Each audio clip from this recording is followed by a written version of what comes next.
할렐루야. 아멘. 하나님의 은혜가 함께하기를 간절히 바랍니다. 아멘. 하나님께서 이스라엘 백성을 왜 애굽에서 탈출시켰을까요? 왜 애굽에서 구출해 내셨냐라는 거죠. 마찬가지로 왜 하나님께서 여러분들을 예수 믿게 한 겁니까? 왜 하나님께서 오늘 여러분들을 교회에 나오게 한 거예요? 이유는 딱 한 가지입니다. 애굽 생활을 벗어버리고 새 삶을 살아라 라고 하는 거예요. 여러분들을 하나님께서 택하시고 구원하셔서 예수 믿게 한 것은 옛 생활을 다 벗어버리고 하나님의 은혜 가운데 새 삶을 살아라 라고 하는 것이 하나님의 뜻인 거예요. 그러면 새 삶이 뭘까? 오늘 이것을 23장에서 몇 가지로 말씀을 하고 있습니다. 첫 번째로는 공평하게 살아라 라고 하는 거예요. 공평하게 살아라. 거기 1절에 보니까 이런 표현이 나와요. 너는 거짓된 풍소를 퍼뜨리지 말며 악인과 연합하여 위증하는 증인이 되지 말며 그랬어요. 이 거짓된 풍설은 헛소문이에요. 헛소문 퍼뜨리고 다니지 말아라 라고 하는 거예요. 또 악인과 연합하여 위증하는 증인 되지 말라. 악한 사람과 한편이 되어가지고서 거짓된 말로 증인을 쓴다면은 그 사람을 죽일 수도 있어요. 그것은 애굽에서 했던 옛생활이고 이제는 애굽에서 구출을 받았으니까 이제는 예수 믿고 새 사람이 되었으니까 그렇게 악인과 연합해서 거짓말하고 거짓 증인이 되는 삶 살지 말아야 된다. 이 말씀을 하는 거예요. 왜냐하면 내 말하는 말 한마디에 이 사람을 죽일 수도 있고 살릴 수도 있기 때문이에요. 당시에는 두세 사람이 증인이 되면은 그게 곧 진실이 돼버려요. 그래서 그 두세 사람의 증인 때문에 결국은 사람을 죽이기도 하고 살리기도 한단 말이에요. 또 2절에 보니까 다수를 따라 악을 행하지 말며 송사의 다수를 따라 부당한 증언을 하지 말아라. 그러니까는 많은 사람들이 저쪽에 지금 편이 되어 있어요. 근데 나도 거기에 편되지 않으면 나는 외톨이가 되어버리고 소위가 되어버려요. 그러니까 저 다수가 악하다 할지라도 내가 외톨이가 되지 않기 위해서는 다수 편을 드는 거예요. 이거는 옛생활이라는 거예요. 그래서는 안 된다는 거예요. 그래서 다수를 따르는 것이 아니라 정의, 진실을 따라야 된다 라고 하는 거예요. 또 4절에 보니까 내가 만일 내 원수의 길 잃은 소나 나귀를 보거든 반드시 그 사람에게 돌려줘라. 보니까는 소나 나귀가 길을 잃어버리고 헤매고 있어. 근데 딱 보니까는 이게 원수 거야. 잘됐다. 이게 아니라 그 원수 것이지만은 길 잃은 소나 나귀를 그 원수에게 돌려주라는 거예요. 그럼 어떻게 돼요? 원수가 이제는 친구가 되고 그 다음에 물건도 돌려줌으로써 차별하거나 혹은 원수가 없는 일을 행하지 않게 되는 거죠. 그 다음에 또 미워하는 사람이 있는데 그 사람이 나귀가 짐을 싣고 엎어졌어. 그러면 그것을 내버려 두고 이거 잘됐다 그러지 말고 가서 그 엎어진 것을 이렇게 세워주고 그 짐을 들어주라는 거예요. 그러면 어떻게 돼요? 미워하는 사람이 그 일 때문에 오히려 화해가 되겠네. 오늘 새 인생은 이렇게 살아야 된다라는 것을 말씀하는 거예요. 그 다음에 또 6절에 보면은 가난한 자에게 송사하고 정의를 굳게 하지 말아라. 재판을 하는데 혹은 사람을 판결하는데 이 사람이 가난해. 그렇다고 해서 가난한 사람 두둔하지 말라는 거예요. 올바르게 정의롭게 하라는 거예요. 이게 공평이다라는 거죠. 또 8절에 보니까 뇌물을 받지 말라는 거예요. 뇌물 받으면 어떻게 돼요? 그 뇌물 받은 것 때문에 눈이 어두워지고 뇌물 받은 것 때문에 오늘 우리가 말을 잘못한다는 거예요. 그리고 또한 판결할 때에는 뇌물 받은 것에 편이 되어버리고 만다는 거예요. 그러니까 그것은 옛생활의 모습이고 새생활의 모습은 그래서는 안 된다. 공평하게 해라 라고 하는 말씀을 하고 계시는 거예요. 과거에 이스라엘 백성은 이방 땅에 나그네였어요. 오늘날도 이 땅에 이방 사람들이 있죠. 곧 외국 사람들이 있죠.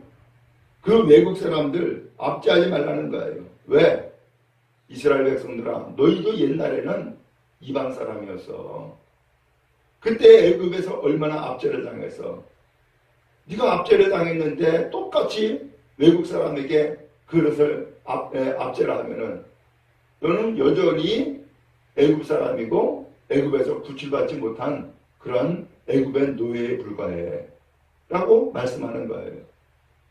오늘 우리는 예수님께서 우리를 사랑하시고 택하셔서 새 인생을 사는 구원받은 하나님의 자녀인 줄을 믿습니다. 그러므로 하나님께서 오늘 우리에게 진정 원하시는 것은 새 인생을 살아라 라고 말씀하고 계시고 그것을 구체적으로 우리의 일상생활에 어떻게 살아가는 것이 새 인생인가를 말씀한 겁니다. 그 다음에 또 크게 두 번째로는 안식하라는 거예요. 안식. 그래서 10절에 보니까 너는 6해 동안은 너희의 땅을 파종하며 그 소산을 거두고 7째에는 갈지 말고 묵혀두라는 거예요. 그러면은 백성이 가난한 사람들이 그 7해째에 거두어지는 열매를 먹게 되어지고 또 그 남은 것은 들짐승이 먹게 될 거다. 이것을 포도원에서도 그렇게 하고 감람원에서도 그렇게 해라. 그러면서 7째 해는 거두지 말라는 거예요. 7째 해는. 이게 안식년이죠. 그리고 더 나가서 12절에 보니까는 너는 6해 동안에 내 일을 하고 7째 날에는 쉬어라. 내 소와 나귀가 쉴 것이며 내 여종의 자식과 나그네가 숨을 돌리리라.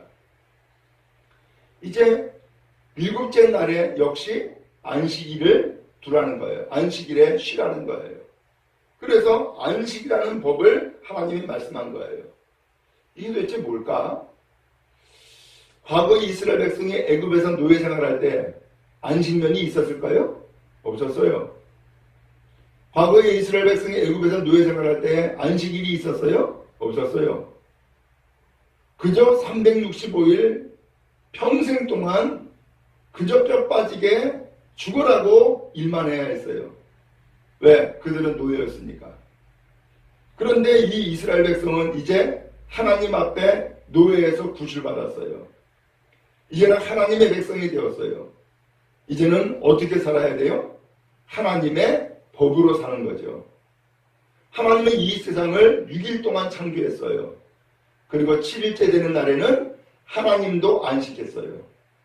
근데 안식이 그냥 노는 것이냐? 아니에요. 안식은 말 그대로 쉬는 거예요.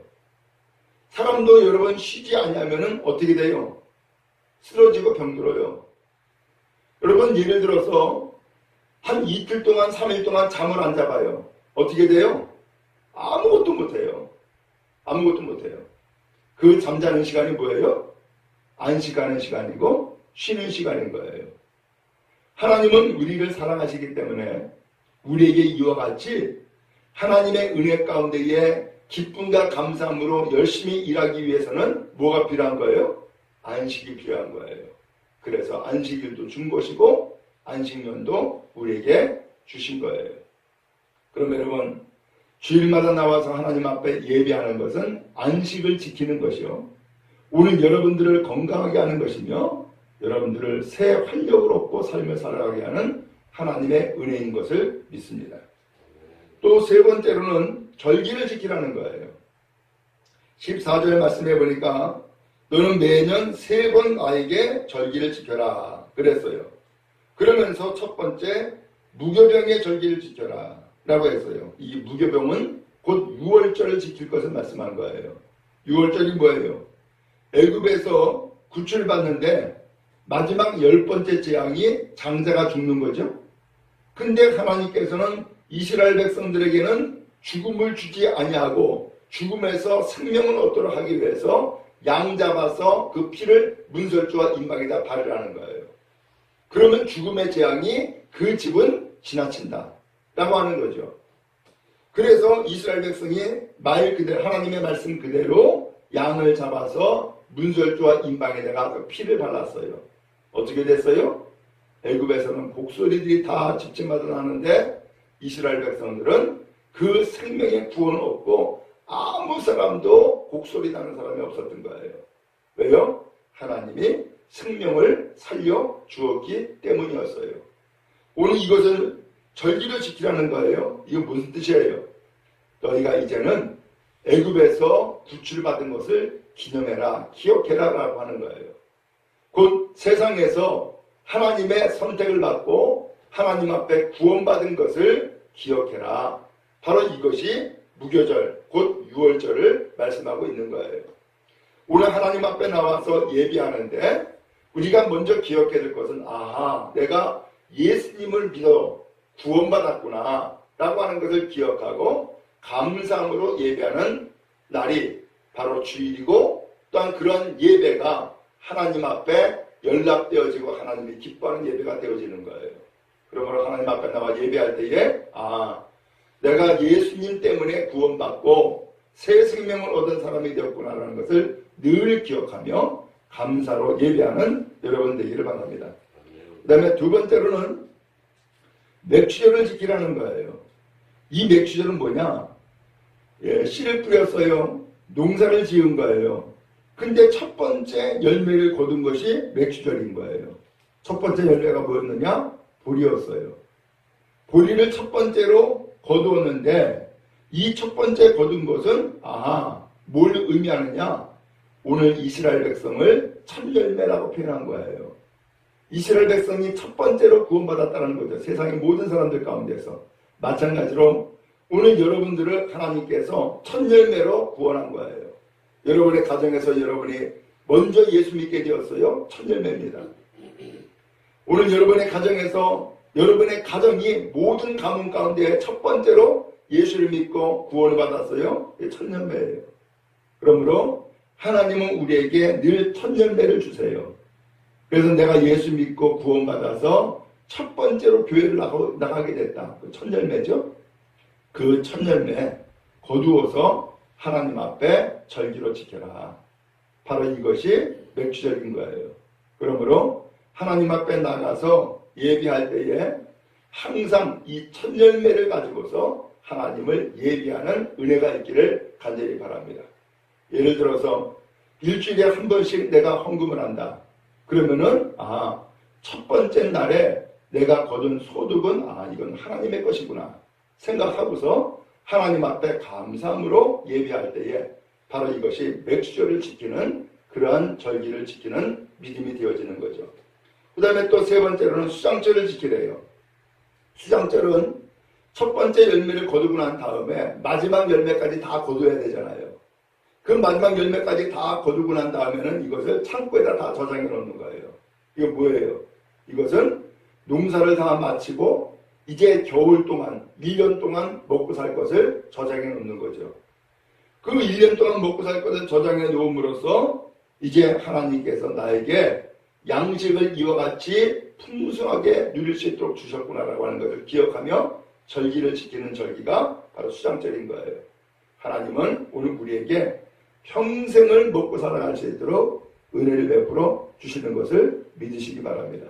그래서 하나님 앞에 이 수장절을 또한 지킴으로써 하나님이 나에게 이 세상에서의 삶을 살아가는 양식을 주실 뿐만 아니라 하나님의 나라에서 영원한 생명을 얻고 삶을 살아갈 수 있는 풍성한 은혜를 베풀어 줬다는 것을 기억하면서 역시 감사함으로 예배하는 우리 모두 다 되어지기를 간절히 바랍니다.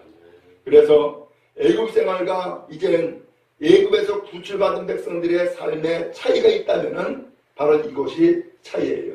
그 차이가 뭐예요? 예비하는 것과 예비하지 않는 거예요. 과거 이스라엘 백성은 애굽에서 노예 생활할 때는 예배를 드렸어요, 안 드렸어요? 안 드렸어요. 예배가 없었어요. 그런데 구출받고서 이제 광야에 나왔고 이제는 가나안 땅에 들어가게 될 거예요. 가나안 땅에 들어가게 되면은 거기에서 농사를 지어가지고서 첫 열매도 거두고 마지막 열매도 거두게 될 거예요. 그때에 하나님을 예배하라는 거예요. 그래서 유월절도 지키고 맥주절도 지키고 시험들도 지키고 이렇게 해서 하나님을 예배하면서 예배하는 하나님의 백성 되어라. 하나님 앞에 감사로 예배하는 하나님의 백성이 되어라 라고 하는 것이 오늘 말씀인 거예요. 그럼 여러분, 예배가 하나님 앞에 나아가는 길이고 예배가 하나님을 섬기는 방법인 거예요. 예배 잘 드려 복을 받고 또한 승리하는 여러분 다 되기를 간절히 바랍니다. 끝으로 20절에 보면은 내가 사자를 내 앞서 보내어 길에서 너를 보호하여 너를 내가 예비한 곳에 이르게 하리니 그 예비한 곳이 바로 하나님이 약속한 가나안 땅인 거예요. 지금의 이스라엘 땅이죠. 그런데 이 땅에 가게 하는데 이 땅을 갈 때에 먼저 앞서 사자를 보낸다는 거예요. 사자를. 여기 사자는 동물로서의 으르렁거리는 사자가 아니에요. 이 사자는 뭐예요? 말씀사라는 뜻이에요. 말씀사. 그래서 말씀을 전하는 사람을 너의 인생길 앞서 먼저 보낸다 라는 거예요. 그래서 인생길 앞서 먼저 보내어서 네가 가야 될 적과 끓이 흐르는 땅, 네가 가야 될 가나안 땅, 네가 가야 될 하나님의 약속의 땅에 갈 수 있도록 그를 인도한다 라고 말씀하는 거예요. 그러니까 그 사자가 전하는 하나님의 말씀을 21절에 뭐라 그랬어요? 너희는 상각 그의 목소리를 청종하고 그가 전하는 하나님의 말씀을 잘 들으라는 거예요. 그를 노엽게 하지 말아라. 그가 화가 나는 일이 생기지 않게 해라 라고 하는 거예요. 그러면서 이것을 구체적으로는 22절에 내가 그 목소리를 잘 청종하고 똑같이 나오죠. 청종하고 내 모든 말대로 행하면 그 모든 말씀대로 내가 실천하면은 내가 내 원수에게 원수되고 내 대적에게 대적이 된다. 곧 하나님이 네 편이 된다. 네가 말 잘 듣고 순종하면 하나님이 네 편이 된다. 그러면서 하나님께서 이 이스라엘 백성들을 가나안 땅, 약속의 땅으로 인도하시겠다는 거예요. 그럼 여러분, 오늘 하나님은 우리가 하나님의 말씀대로 살도록 하기 위해서 이 말씀을 먼저 준 거예요. 이게 언제 주었느냐? 가나안 땅에 들어가서 주신 것이 아니라 지금 시내산에서, 광야의 그 정점인 시내산에서 모세를 통하여서 말씀을 주신 거예요. 그러므로 이 말씀을 통하여서 이제 가나안 땅에 들어가거든 공평하게 살아라. 가나안 땅에 들어가거든 안식년 지키고 안식일 지키며 안식하며 살아라. 이 말씀을 하는 것이고요. 그 다음에 세 번째로는 가나안 땅에 들어가거든 하나님 앞에 예배하며 살아라. 이 말씀을 하고 계신 거예요. 그리고 이 모든 말씀을 잘 듣고 행할 수 있도록 사자를 먼저 보내는데 그 사자가 당시에는 모세였어요. 오늘날에는 사자가 누구예요? 하나님의 말씀을 전하는 목사예요. 오늘 이 사자를 통하여서 하나님의 말씀을 가르쳐주고 하나님의 말씀대로 실천하며 살아갈 수 있도록 안내해 주는 거예요. 그러면 여러분들은 그 안내자의 말을 하나님의 말씀으로 듣고 어떻게 해야 돼요?